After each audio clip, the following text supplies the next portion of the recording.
Fellow lovers of the leaf, fellow lovers of the leaf, fellow lovers of the leaf. This is D-Love and wife. Mine's the wife right now. The wife is at work. But I decided to go ahead and make this video real quick. So, we've had a few videos about dry boxing so far. People still have questions. So I'm here to answer it and trying to get all the details, because the attention is in the details. That's how you are able to really master stuff like this. So for me, I keep all my stuff weather-tight containers. I only really throw in maybe one Boveda for everything that's in here. See that? 320 gram Boveda. Keep it at 70 and 70. That one Boveda does it. 70 and 70 to me is just a general rule. That's a rule in which I don't live or die by it. If my humidity drops to, 66, 67, which most of the time it doesn't, because these are weather-tight containers, it really locks them in and seals it. And in all honesty, I don't even keep Bovedas in these except for the winter months. It's starting to get cool. So most of the time I'll go in here and I'll take these out and place them in one of these weather-tight containers at the top. And just keep the cigars in here, The only thing that would humidify these weather-tight containers is when I add new cigars to it, and that will bump up the humidity within the humidors. I don't even really use humidification like that. But when I do, it's exclusively Boveda, which is a two-way humidification. Some have the 69%, some have the 65%, like in my Cuban humidor. But yeah, that's pretty much how I store my cigars. It's the winter months, since temperature and humidity are directly proportional with one another. As temperature goes down, so does humidity. So therefore, I add Boveda.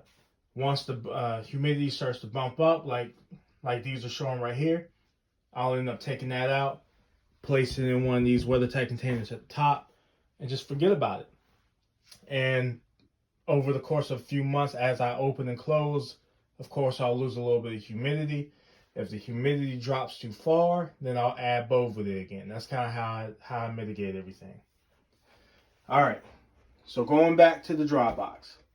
So 70 and 70 is your general rule. And, I always go, well, I keep mine at 68%. I keep mine at 77. If I told you I keep mine at 66, somebody's always going to come out and say, well, I keep mine at 65, and I never have a problem. And to be honest, man, all of y'all have problems. Every last one of you have issues when it comes to construction. You all have tunneling. You don't really know how to check your cigars for humidification. And the main reason for that is because you have this set it and forget it mindset. You have a humidor, you got meters in your humidor, the meters is telling you this, even though when's the last time that meter was even calibrated? Do you even know what calibration is? Do you have a QA/QC program? Are you actively reading the manufacturer's specifications on how to calibrate? Are you tracking it? Is it within 1 sigma, 2 sigma? Like, y'all don't know any of that kind of stuff, man. So, that just gives you a range, plus or minus 1 or 2 degrees. So if you're at 66 and I tell you I'm at 68, more than likely there's a lot more overlap than you think when it comes to humidification. All right, so going to the dry box. The dry box has nothing in it, okay? But where I'm at, mine has stuff in it. I always keep cigars in my drying box. Always. Whether we're talking about top, bottom, I always got cigars ready to go in here. Constantly drying cigars, okay? All right. My humidification in this drying box, when there's no cigars in it, always stays around 60, okay? It can drop to 59. It can drop to it can go up to 61, 62. It's a little bit higher now because I'm adding cigars to it. But the goal here is not to shock your cigars. You want to slowly bring down your cigars from 70 all the way down to a lower humidification. And that's what the goal is. You don't want to have too much disparity between your humidor and your drying box, because what will happen, let's say this is reading, you live in Las Vegas, okay? You live in the desert and your humidification doesn't get above 20%. And you were to take a cigar and put it in a drying box that's going to be around 5%, 10%, or you just leave it out because you're in the desert. Well, what's going to happen, you're going to crack the wrapper before you even get to the field. So it's a slow process. It takes a few days. So you get yourself a humidor. If you live out there in the desert, you're probably going to have to add humidification and bump your humidification up in your humidor to about 55%, 60%. And that way, you can slowly bring down your humidification from point A to point B. Okay? So dry boxing is a slower process. I can leave my cigars in here for 4 or 5 days and not have an issue. You get what I'm saying? So, yeah, I mean, I don't know what else to really tell you guys, man. That's kind of all the details I have on this subject. Some of it is just trying things out. If you're having issues when it comes to, and this isn't for me to even tell you that you're smoking cigars wrong, man. This is for me to sit back and say, hey, if you already enjoy cigars and you want to increase that level of enjoyment, here are things that you can try to give you even more enjoyment out of your cigars, so that you can get more of a consistency out of your cigars. You won't have too many burn issues. I don't care if we're talking about Cubans. I don't care if we're talking about non-Cubans. I don't care who the roller is. None of that matters when you're slowly driving down the humidification within the cigar.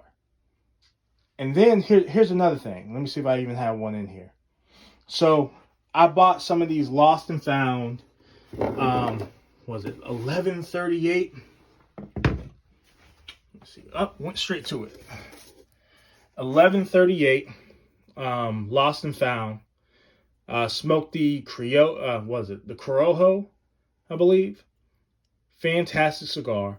This cigar actually came with too much humidification. I mean, it felt hard. And now, after dry boxing it, it's starting to open up a little bit. I can feel it in hand. It's reduced in size. The filler is reduced in size. I don't feel the hard spot anymore. And because there was more moisture up at this top end, I'm about to blow your mind, because y'all haven't even thought about this, right?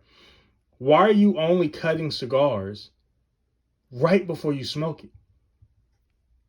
I took that cap off. That way, both ends of the cigar, at the head and at the foot of the cigar, equalize a lot better. It removes humidity a lot more consistently.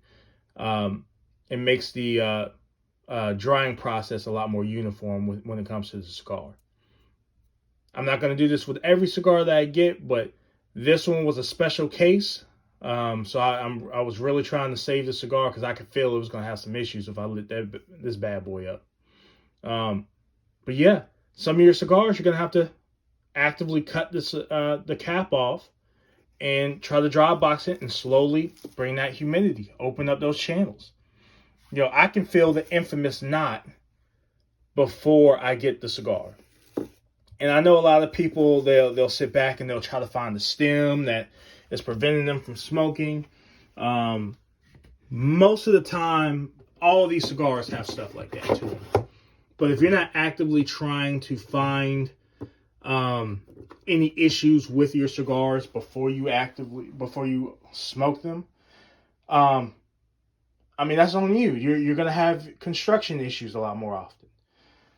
You can still have a stem in your cigar, but if you control the humidity, you open up those channels and you'll still have flow around the stem. I mean, unless you're pulling out a stem the size of Jimmy Hoffa, you should still be able to smoke most of these cigars. And that's including Cubans as well. So if you have any issues with Cubans, do those methods that they pack it really heavily towards the band. You got to dry box a lot of those. I never really have any issues with my Cubans because I always dry box. And for really hard cases, I'll cut the caps off, man. Dry box it a little bit. So those are a little some tips and tricks. Last thing I can say about, dry boxing in its entirety. So you'll have to go back, watch a few videos.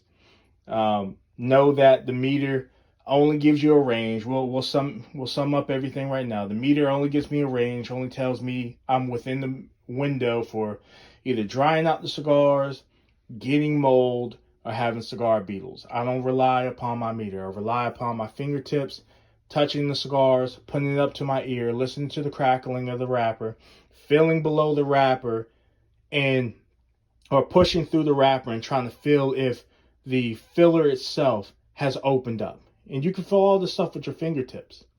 If that's not the case, if the cigars feel a little bit too wet, guess what happens? They go right in here.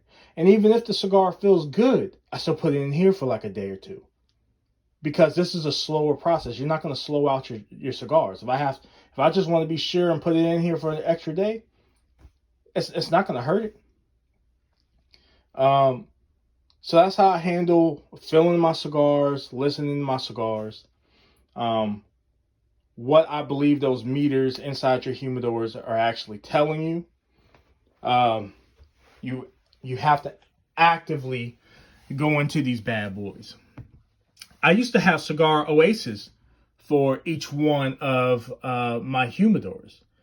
And with these weather-tight containers, it works really good if you have maybe a wooden humidor that has a lot more leaks to it.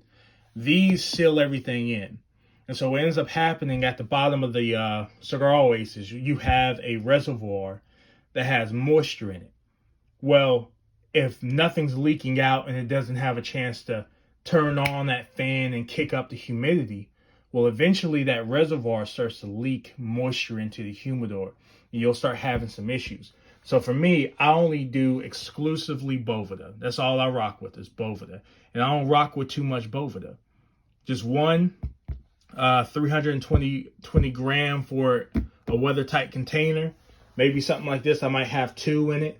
And this humidifies boxes and cigars, all types of things, man. And once we hit this range right here, it's starting to get cold, so I'll probably keep that in for a few more days. But I'm gonna take this bad boy out and just store it into a weather-tight container until I need it again. And then when I see the humidity fall down, I'll re-add it. So that's kind of how I operate on everything.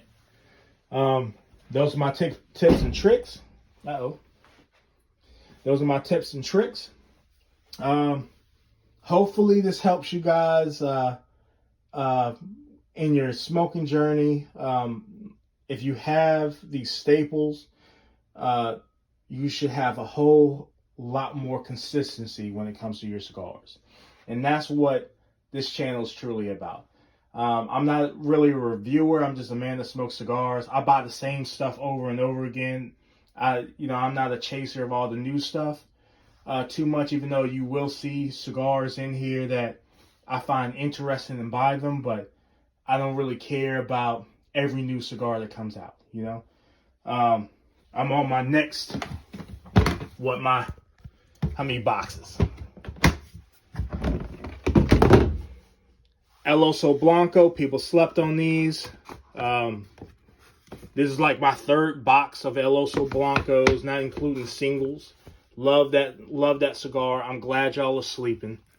Fantastic cigar, especially if you understand humidity control.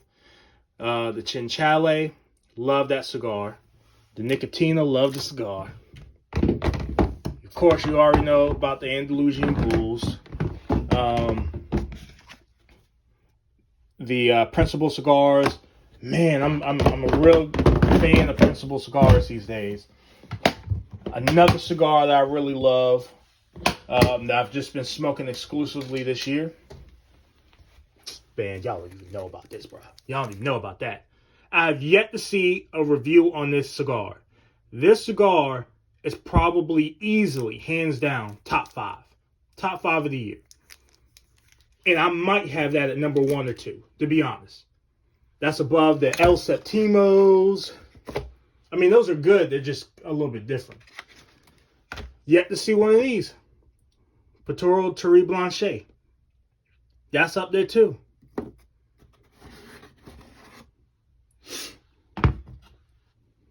You already know I got some more Puturo Terry Blanchets over here.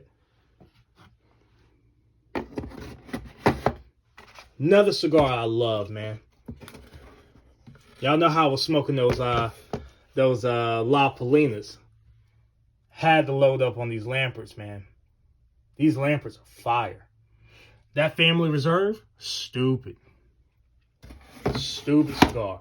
I'm showing y'all stuff I shouldn't even be showing y'all, man. They got me to calm down on smoking, you know, Goldies and La Camena. Have you got my me and the wife's Instagram page? You'll see exactly how deep those are, man. But I'm starting to slow down a little bit because of the Terry Blanchet, the Martinique, and a few other cigars that came out. But yeah, that's where we at. You know, hopefully save me a few boxes of the El Oso Blanco, please, because I'm trying to get another box. Me and Cigar Lee are trying to get another box. All right. But this is D-Love and Wife. I'm not going to talk your ear off anymore. Definitely take some time for yourself. Get your mind right. Smoke good cigars if you can smoke with company. If you got a wife, smoke with her. If she don't like smoking, smoke and then hang around her with the stank smoke on you and hug her and stuff like that and piss her off and get her all mad and upset. You know what I mean? She's gonna enjoy this hobby with you, okay? It's gonna be one way or another, all right? Well, don't do that. Don't force yourself on her, I guess. You know, we're in that era right now. I don't want you to get in trouble, but yeah, that's it, man. D-Love and Wife out. I don't know how many more videos I'm gonna be shooting, you guys. You know, this was something that I did just for like educational purposes.